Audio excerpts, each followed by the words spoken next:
بسم اللہ الرحمن الرحیم۔ حضرت محمد صلی اللہ علیہ وسلم نے فرمایا، زلزلے کیوں آتے ہیں؟ جانیے آج اس ویڈیو میں۔ ویڈیو مکمل ضرور دیکھیے گا۔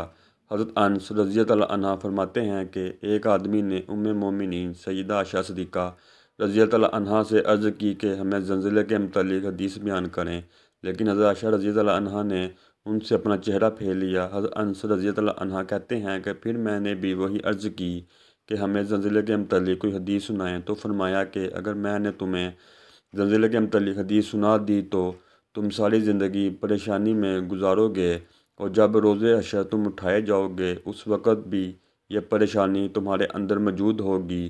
میں نے پھر عرض کی کہ وہ حدیث ہمیں سنائیں۔ ارشاد فرمایا کہ جب کوئی شادی شدہ عورت اپنے خاوند کے گھر کے علاوہ کسی جگہ اپنے کپڑے اتارتی ہے تو وہ اپنے اللہ تعالیٰ کے درمیان کا حجاب پھاڑ دیتی ہے۔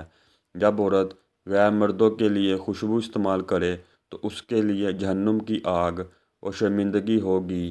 ایک اور روایت میں ہے کہ حضرت عائشہ رضی اللہ عنہ نے فرمایا، جب عورتیں کسی غیر مرد کے لیے خوشبو استعمال کرے، جب عورتیں غیر محرم مردوں کے سامنے ننگی ہونے میں جھجک محسوس نہ کرے، یعنی زنا عام ہو جائے، اور جب شراب و موسیقی عام ہو جائے تو زلزلے کی توقع رکھنا۔ ناظرین، زمین کے اندر تہوں میں چٹانوں کے درمیان عرصے سے جاری حرکات کے باعث پیدا ہونے والی توانائی کے خراج سے سطح زمین پر پیدا ہونے والی ہلچل کا نام زلزلہ ہے۔ زلزلے قدرتی آفات میں سب سے ہولناک اور تباہ کن تصور کیے جاتے ہیں۔ یہ اچانک آتے ہیں اور پلک جھپکتے ہی بے شمار انسانوں اور بستیوں کو تباہ و برباد کر دیتے ہیں۔ زلزلے کیوں آتے ہیں؟ آئیں قرآن کی روشنی میں جانتے ہیں۔ اللہ تعالیٰ کی طرف سے عذاب الہی مختلف قوموں پر مختلف شکلوں میں ظاہر ہوتا ہے، جس میں زلزلے، طوفان، سیلاب، قحط و خشکی و سالی کے علاوہ دیگر زمینی و آسمانی آفات و بلیات شامل ہیں، جن کا بنیادی سبب اللہ تعالیٰ اور اس کے رسولوں اور نبیوں کی نافرمانی اور ان قوموں کی اپنی بدعمالیوں کو قرار دیا گیا ہے، جن کا ذکر قرآن حکیم میں مختلف صورتوں اور آیت میں ملتا ہے، جن میں چند آیات عرفان قرآن کے ترجمے کے ساتھ درج کی جا رہی ہیں۔ سورہ روم میں ارشاد باری تعالیٰ ہے، بحر و بر میں فساد ان گناہوں کے باعث پھیل گیا ہے جو لوگوں کے ہاتھوں نے کما رکھے ہیں، تاکہ اللہ انہیں بعض برے اعمال کا مزہ چکھا دے جو انہوں نے کیے ہیں، تاکہ وہ باز آ جائیں۔ اسی طرح سورہ شورى میں ارشاد ربانی ہے، اور جو مصیبت بھی تم کو پہنچتی ہے تو اس بدعمالی کے سبب سے ہی پہنچتی ہے جو تمہارے ہاتھوں نے کمائی ہوئی ہے، حالانکہ بہت سی کوتاہیوں سے تو وہ اللہ درگزر بھی فرما دیتا ہے۔ زلزلے اور قدرتی آفات محض عذاب الہی ہی نہیں، یہ بندوں پر آزمائش کی صورت میں بھی نازل ہوتی ہیں، اس لیے اللہ تعالیٰ سے توبہ استغفار، بخش و مغفرت کے ساتھ رجوع کرنا چاہیے۔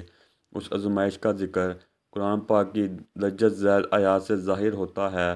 زلزلے قرب قیامت کی نشانی اور سورۃ الزلزال کا نزول ہے۔ اللہ رب العزت نے قرآن کریم کی سورۃ الزلزال کی پہلی چند آیات میں قرب قیامت کی بڑی نشانیوں میں سے ایک ہولناک زلزلے کا ذکر کرتے ہوئے ارشاد فرمایا، جب زمین اپنے سخت بنجال سے بڑی شدت کے ساتھ تھرتھرائی جائے گی اور زمین اپنے سب بوجھ نکال باہر پھینکے گی، اور انسان حیران و پریشان ہو کر کہے گا اسے کیا ہو گیا۔